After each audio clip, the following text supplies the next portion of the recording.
our relationship. You see, whenever you look at everything we do, every initiative we take, it's always about Russia. Someone speaks and they say they're influenced by Russia.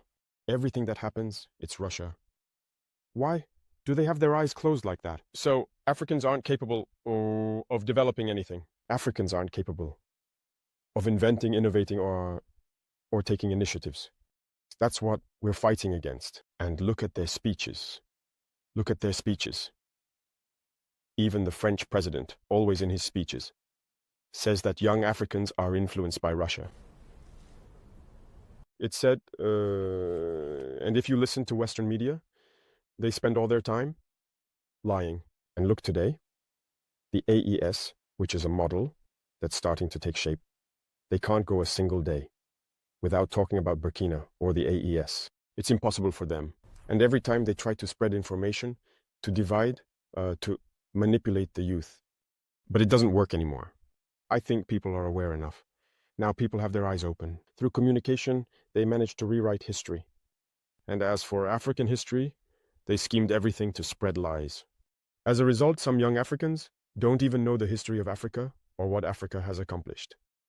Some don't even know that our grandparents fought, were put on the front lines as cannon fodder. And when they returned, they were killed like animals. Do people know that when France tested its first atomic bomb, it was black soldiers they placed nearby in the blast radius to see what would happen? Let's bring out the archives. Everything they've used against Africa is terrible. So all of this needs to be communicated so that young Africans understand, because there are still many who are asleep and continue to speak on behalf of the imperialists. Whatever they're told to say, they do it. Maybe it's because, well, they're given something, I don't know. But Africans need to understand their history and wake up. So that's our fight as well. My biggest regret is having spent a good part of my youth listening to radio stations like RFI and France 24. I've been in countries where those radio stations were shut down. But we would use apps to record their news broadcasts so we could listen. But at some point, something clicked. I started to realize that they were conditioning our minds to accept what they wanted. It's their narrative that they want us to learn. And since then, I've started to see things for what they are. And I understood that what they're doing is very dangerous. And today, more than ever, I realize that they have conditioned the minds, especially of Africans. So you can play a big role in awakening the consciousness of young people so that people understand how the world works and don't let themselves be led astray by those people. When we watch the parade of the machines that won the war, that is the T-34s up to the modern vehicles, it shows us the technological evolution of the Russian army. And it inspires us as well to get to work so that we can develop in the same direction. Relations are going very well. And I can say that for the past 2 years now, things have started off very well.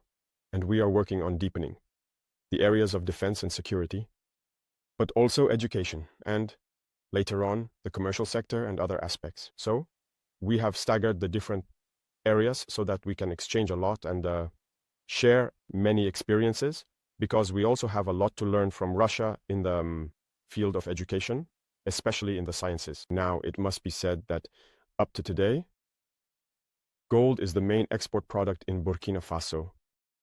But we have set agriculture in motion, first for self-sufficiency, but also for foreign trade and export.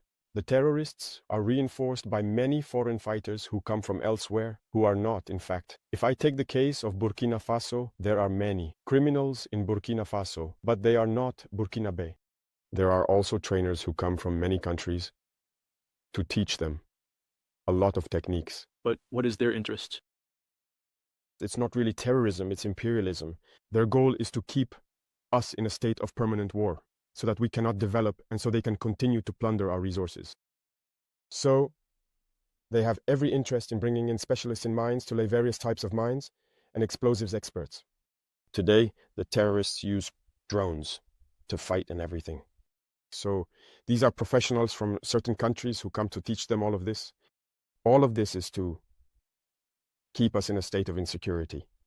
But we are aware of the situation. We adapt each time to their methods of operation, and we will continue the fight until we have recovered the entirety of the Sahel. So all the countries that are fighting today for their more economic